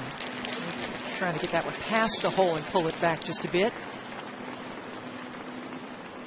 It is all about growing the game, honoring the founders, looking ahead to the future. girls golf. What a nice scene, Morgan. Yeah, this is a special tradition they've done here at this event. Walking up the 18th. And it's just amazing to see the young girls who have been inspired through this tournament and through the rest of the LPGA, USGA girls golf programs around the country. It's awesome. I love it.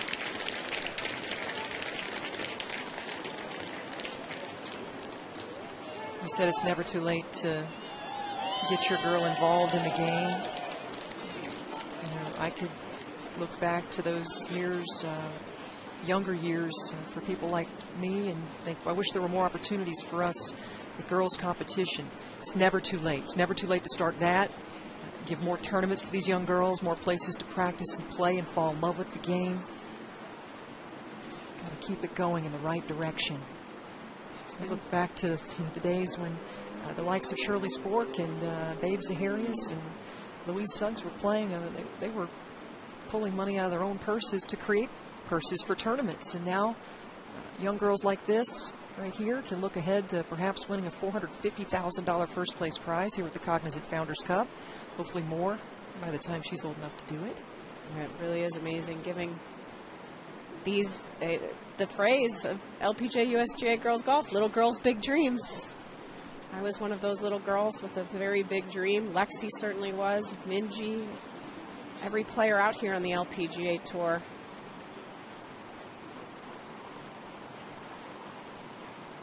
All right, we got a big putt ahead here for Lexi Thompson, Jerry. Yeah, and must make no question about it. That's obvious. But what she knows in the back of her mind is that Minji hasn't seen anything drop today as good a putts as she has hit.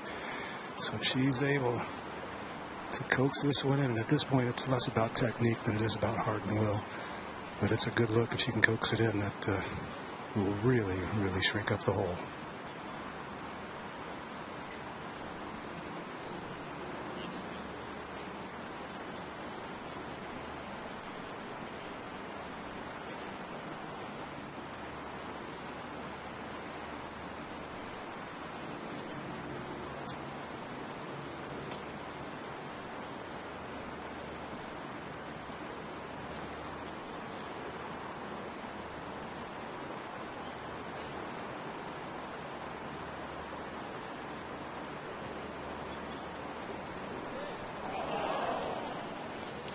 Just didn't play enough break. Not quite able to get it done here for Lexi this week, but still a fantastic performance.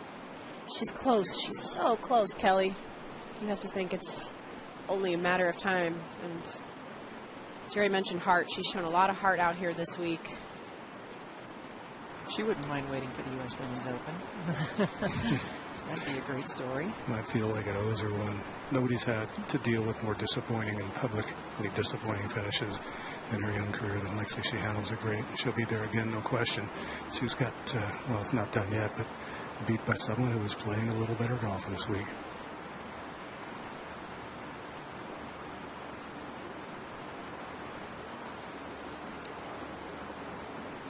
So Lexi looking to finish up here at 17 under.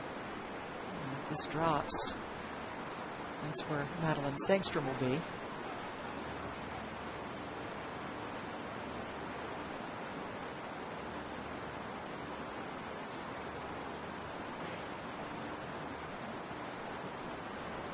Oh, that looked good almost the entire way, just dying off there at the end. Good week for Segstrom. She'll look back on that triple bogey early in the round, but hopefully shake that off and take great pride in the run that she's been on. 3 straight top 10s for her. At least that statistic is locked up. Let's see if Lexi can tap this in.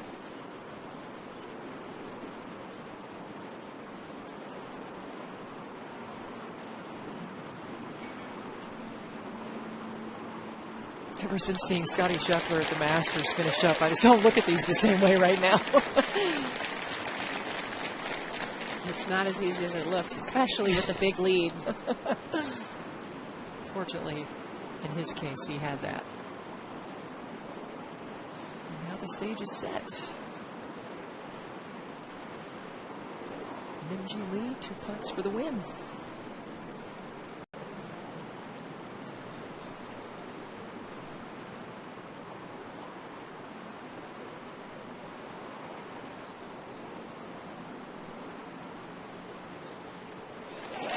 Minji Lee wins the Cognizant Founders Cup and joins a list of major champions with this title on her resume. A fitting champion in a young tournament that honors the rich, deep history in the women's game.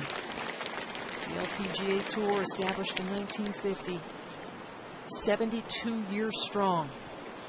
Minji Lee, a top 10 player in the world, one of the strong talents today, reaping the benefits of the path laid down by these founders. 25 years old, born in Perth in Australia, and a birthday coming up later this month, and it'll be a nice one for her, Jerry. It will be indeed. Her first words were hard work. How were you able to stay patient today? Was it as nerve-wracking as it appeared to us watching? You know, I wasn't really that nervous, but obviously I wasn't striking it as well as I wanted to. But, you know, I still drove it and putted it really well, so I'm going to take the positives. You mentioned yesterday about it being a nice feeling when you see the fruits of your labor for the hard work paying off. Was this a result of that? Yeah, definitely. I feel really, really good, and even though I didn't strike it that well today, I'm really, really happy. When you hit putt after putt, a lot of really good putts, and nothing seemed to be dropping today, how do you stay optimistic moving forward? You know, I was really concentrating on each shot at a time, so, you know, I got on the putting green, and I was like, just trying to see it go in, and, you know, a lot of them kind of lipped out, but you know, at the end of the day I still got the job done, so I'm happy. And you should be. Congratulations. Thank you. 2 eagles and 19 birdies for Minji Lee coming into the day. This week she waited until the 12th hole to make her first birdie of the day and birdie 3 of her last 7, and that vaults her to the top in the race to the CME Globe, projected to move from 12th to 1st. Let's take a look. That beautiful winning putt to cap the day and a magnificent week for the 25-year-old LPGA Tour star. It's been a great week in Clifton, New Jersey. Tip of the cap to Upper Montclair Country Club, Morgan. A wonderful host, excited to be here for the next few years, at least for the Cognizant Founders Cup, and a great champion this week in Minji Lee. Maybe a future champion in that pack as well. Hopefully another young girl was inspired today. Many. We celebrate our founders. We celebrate our champion in Minji Lee. Another great week of golf at the Cognizant Founders Cup. For Morgan Pressel, Tom Abbott, Jerry Foltz, Karen Stupples, and our entire hardworking crew, we thank you for being with us. Congratulations to Minji Lee of Australia with her 7th career LPGA Tour title. I'm Kelly Tillman saying so long for now.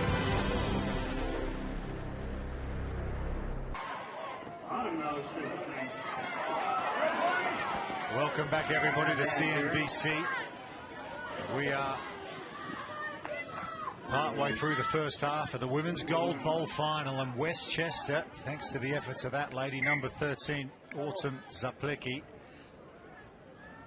are in front here against Brown University. And here's the try that Autumn Zaplecki just scored. Look at the hands there, Alex Corbisiero, to bring that one in and finish. That's world-class stuff. Superb finish. Someone who is on the horizon of potentially being a top-level Eagle eventually. Played in the development side, as Abby Gustaitis said earlier. A real talent and the difference maker in this game so far with 2 tries. Yeah, you can see the players that have played at that elite level. Recently in Canada with the Falcons. That's a player going places, no doubt about it. Heavy tackle coming in right on the 22-meter line. Brown trying to respond here. Down 12-5 against Westchester. And there's a knock on though on the floor, and that will be half-time, and it'll be WCU. Look at the energy they're bringing, who will go to drinks feeling the good stuff. 12-5 at half-time in the Women's Gold Bowl Final. We're back in a second. Oh, you're doing it wrong, man. What's wrong with action figures? Nothing. Capital One Shopping instantly searches for available coupon codes and automatically applies them. Whoa. I look good in miniature. Capital One Shopping. What's in your wallet?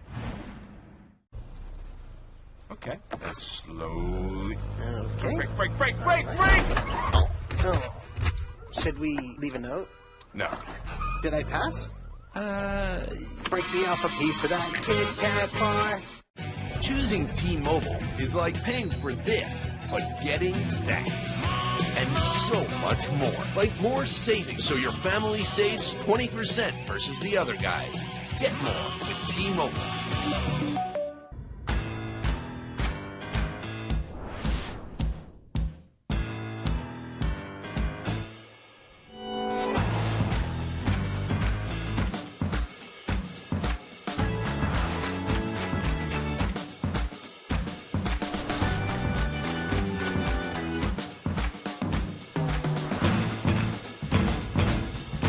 Scan this code or become a member today at cnbc.com/pro. Welcome back, Westchester, 12-5, up on Brown in the Women's Gold Bowl final. These are the teams that finished 3rd and 4th in their pools yesterday, but they still get a chance to play in a medal match. And yeah, that is Autumn. That is Autumn Zaplicki. She is the main lady for this Westchester team. 2 tries in that first half. She's been absolutely outstanding. And as you can see, she's trying to rev them up. And all of us, by the looks of it as well. WCU, 7 minutes away from a title. A really good response from them, but that pass is ricocheted off the head of a Westchester player, and Brown through Ziana Thomas will run it in for the try.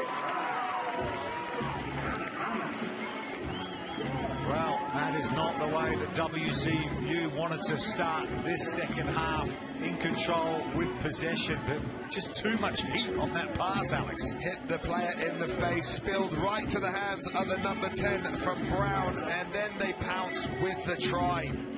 Absolutely the response they would have wanted coming out of this break, down and out. They have a kicking opportunity here to tie the game.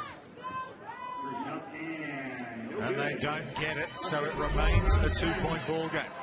There's that turnover off the faith gathered by Brown.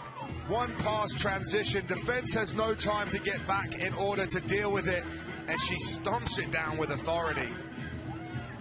Game on. Game on. Absolutely.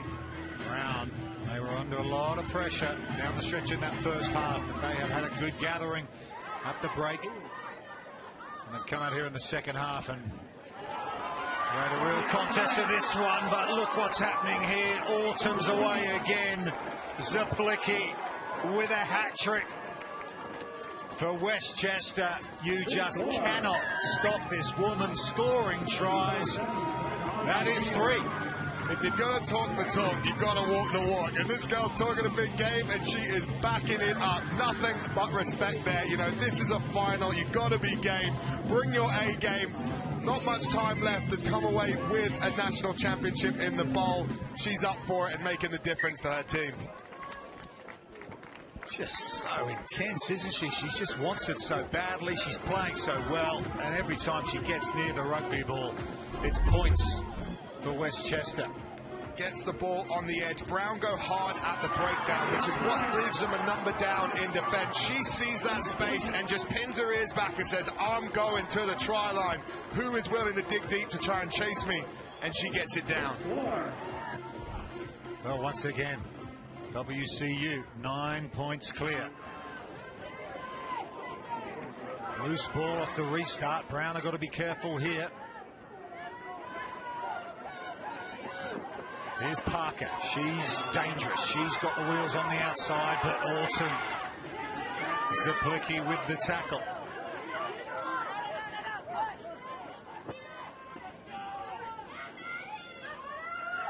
Aziza Alford with the carry. There's the try scorer, Thomas.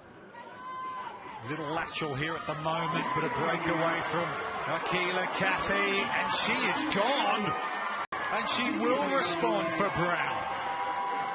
Well, what a try that is. As if to say, I can do that too. Conversion important. Try right under the posts. This ain't done yet.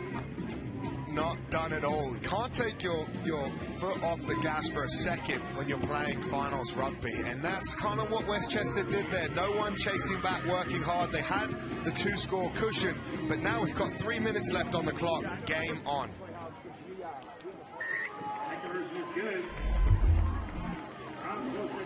And it was the offload initially getting out of the tackle, which kind of got them the ball to the outside. But then it's just a missed tackle. No sweeper in position to try and make a cover tackle going with that 7-up. And if you break the line, someone's got to work back to try and get it down. And there wasn't anyone there, and that's a nice try from Brown. She's getting a bit of treatment after that runaway. It's been a long weekend. Oh, yeah. I mean, look, these players are just emptying the tank big time this weekend. 2 points the difference now. 2:30 to go. That is a lot of time in a game of rugby sevens. Brown, kick it a little deep. It's in the direction of Awesome Zaplicki. I'm not sure that's the right idea, given she's got a hat-trick already in this game. Loose pass, knock on, and Brown forced the error. Good line speed, wasn't it? And WCU couldn't handle the pass. That is a big opportunity now for Brown University. Seeing a momentum shift in this final over the last couple minutes. The errors creeping in from Westchester, and now can Brown make this attacking platform count? They've got the free kick as well, going too early at the scrum with WCU. So just error upon error now. 2-point ball game, a try. Could win it for Brown. Is this the lady that might do it? Ziana Thomas. She's already got a score in this game so far. Good clear out at the breakdown. Nice quick hands as well. Good tackle coming in from Lauren Medallion for WCU. Olivia Duba. Good tackle on her from Zaplicki. Penalty though. Here come Brown. Parker. Couple of side steps. Offloads the ball to Alford. Another pass to Lewis. Lewis around the outside. She thinks she scored, but the referee didn't play advantage, so they're going to go back for the penalty right in front of the Westchester goalposts. Brown looking to win the game right here, right now, and they're over. It's Ziana Thomas who barrels in for Brown. Her second try of the half. Wow. Brown University in the lead with seconds left in this final. Brown are surging here in the final seconds of this game, taking their opportunities. She ain't getting stopped from short range there. Kick to try and open the lead up a little bit more. Doesn't make it. Westchester will have one last chance, but here she is again. Tapped it. 3 defenders still trying to have a go at her. No one stopped her there, thinking she's going to pass, biting on the outside. First tackle misses. Ziana Thomas for Brown. Could be walking away a hero here from this bowl final. They kick deep to Autumn Zaplicki. She's already got 3 tries in this game. She runs into Ziana Thomas. That's a high tackle. So it's a penalty to Westchester. This is the final play. They need to keep the ball. And they know who to give it to, but if they won the turnover, the steal at the breakdown here, Brown, they have Martia Parker, and they bang it over the sideline. Cue celebrations. Brown University. They have come from behind here in dramatic fashion to beat Westchester. They are the Women's Gold Bowl champions. What a game of rugby sevens. Outstanding. You've really got to credit Brown there. Never say die attitude. Could have gone home thinking down and out of this game, but they clawed their way back into it. They got ahead at the depth, and then the big defensive turnover to get out of there. Well, what a performance from that woman, Ziana Thomas. She came from very humble beginnings, a very low-income family, got herself into an Ivy League university, and she's downstairs now ready to talk to Abby Gustavus. With Tiana Thomas, congratulations. What a game, back and forth rugby. You got 2 tries. What are your initial thoughts? This is a really, really big win for Brown Rugby, especially since we lost to Westchester in our 2019 Fall Championship. And then right when we were about to get our rematch, unfortunately, our coach, Kathy Flores, passed away. And this whole game was for her. She's been away from us for a minute now, and, every day I think about her. Every day we play together. Every day. It's such a special moment. She would be proud. This crowd is proud. Congratulations. Enjoy this moment. Thank you so much. Yeah, what a moment. What a moment with Ziona Thomas, and what a win for Brown University. With the legend Kathy Flores in the back of their minds, they have won the bowl final. Congratulations. We're back with more after this.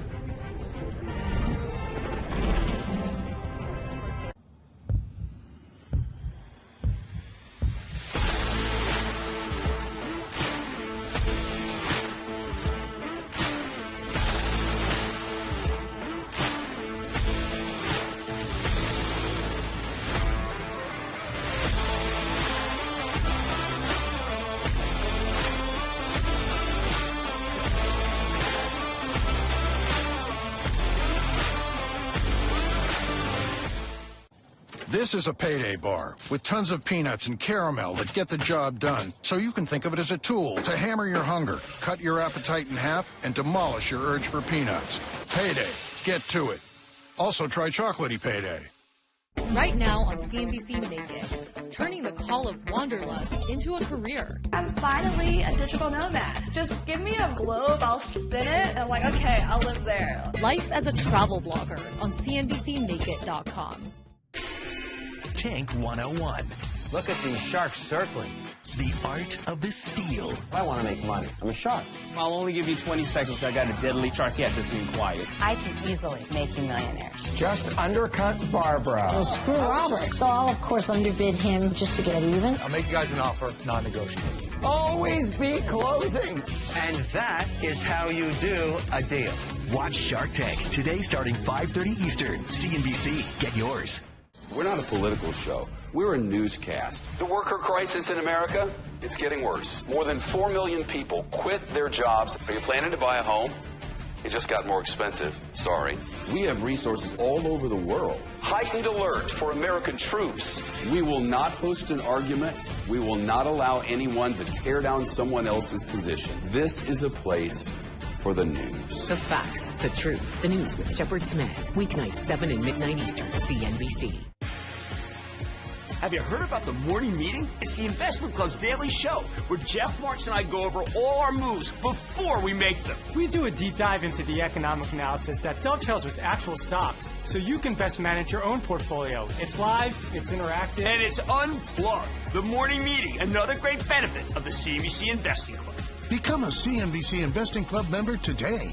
Scan this QR code now or go to cnbc.com/join the club.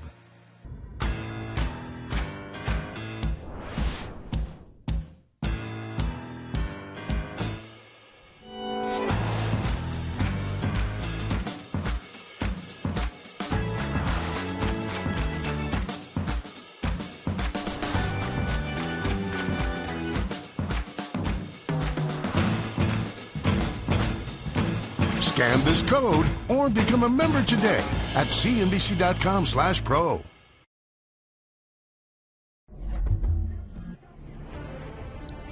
Welcome back to the Rugby Sevens National Collegiate Championships here at Kennesaw State University, just on the outskirts of Atlanta, Georgia. And coming up on NBC, look at the lineup. The men's Gold Bowl final, Clemson and Penn State. The women's red final, Navy and Davenport. Men's red final, Harvard, San Diego, and then the big ones. The Women's Gold Cup final, Lindenwood going for their 4th straight title up against Dartmouth. And then it's Lindenwood against their great rivals, Life University, from just down the road. Those matches will be well worth waiting for. Let's talk women first. We've seen an incredible performance from Brown University to win the bowl final in memory of the great Kathy Flores. Everything that the finals are about, the emotion, the play to the final whistle. What a story for her memory and legacy as well, for her players to do that for her. Amazing stories, and you know, this is what it's about here at the Collegiate Championships. Yeah, making memories at all levels of the game. Two big finals coming up. Lindenwood Dartmouth in the women, Life Lindenwood in the men. Who do you like? I think I've got to go with Lindenwood in both. They're a powerhouse of USA collegiate rugby for a reason, and I think they've just tipped the scale for me as the best teams across the weekend. Absolutely, Alex. Well, great to have your thoughts this weekend alongside Abby Gastada's sideline. So much to look forward to here. We're almost done here on CNBC, but we will be switching to NBC Sports. So much to bring you. We're signing off here. The action continues right now over on NBC. Switch over right there. We'll see who takes home the title of national champions. The USA Rugby Sevens Collegiate Championships, gold medals on the line. We'll see you on NBC in a couple of shakes.